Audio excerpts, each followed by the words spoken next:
Hey guys, Chelsea here from Making Manzanita, and today we're going to teach you how to mix mortar for tile. Now, before you begin your first tile project, a crucial first step is mixing that thinset to the right consistency, and it can feel a little overwhelming as a beginner. So today we're breaking it all down. First up, you need to figure out what type of tile you are going to be installing because there's several different types of thinset. You also need to keep in mind that larger tiles, which are called large format tiles, anything with a side over 15 inches, require a separate type of thinset. So measure your tile first, and then you want to get your thinset. You can see here, since we're using large format tile, we are using a large format tile mortar, and we are using a gray color.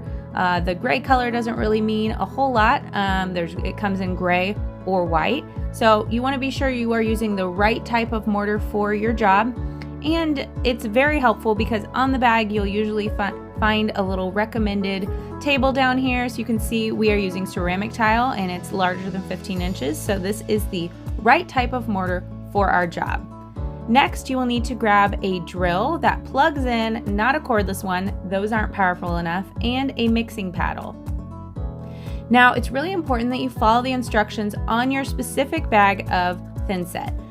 You can see here that we are using custom building products, but your instructions may differ, so definitely pay attention to that, and you want to look on the back of the bag for the ratio of water to thinset. Now, it's very important that you don't mix the entire bag of thinset because it's going to harden way too fast.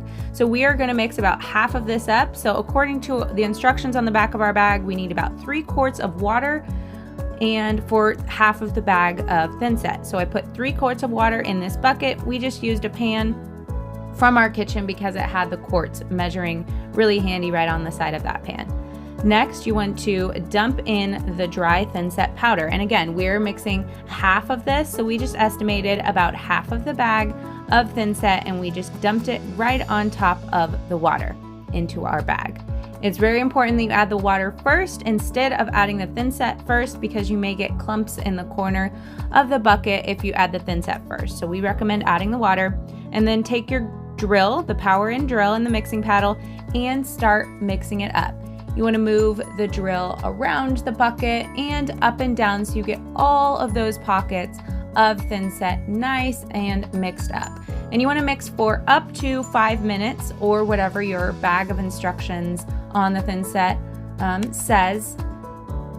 And you want to just continue mixing it up until you get to a creamy peanut butter consistency. That's the consistency that you're going for the thinset. Now, if you find that your thinset feels a little too dry and it doesn't look like that creamy peanut butter, just add a little bit more water, adding only a little bit of water at a time so you don't get too much. And we always mix ours outside because it can get a little messy. And the drill that you're using, you want to be sure that it has a variable speed because you want to be able to mix the thinset on a low speed if possible.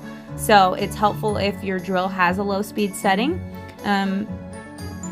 And you want to just keep mixing and mixing until you get the right consistency. And again, we're going for like a creamy peanut butter consistency. Once it's mixed to that perfect consistency, you want to let the thinset slake, which is really just a fancy word for don't touch it for a bit. Our bag recommended 5 to 10 minutes, so we set a timer and took a little break.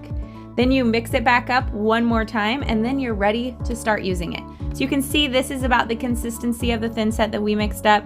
It keeps its shape when you plop it onto the surface. And one important thing is that it holds its ridges when you put the ridges in from the notched trowel. So if your ridges do not hold their shape and they slump down, you've got too much water in your mix. And if it does not stick to the surface, it's too dry, so you want to add more water. However, after you have mixed up the thinset and let it set or slake, you do not want to add any more water. This is very important.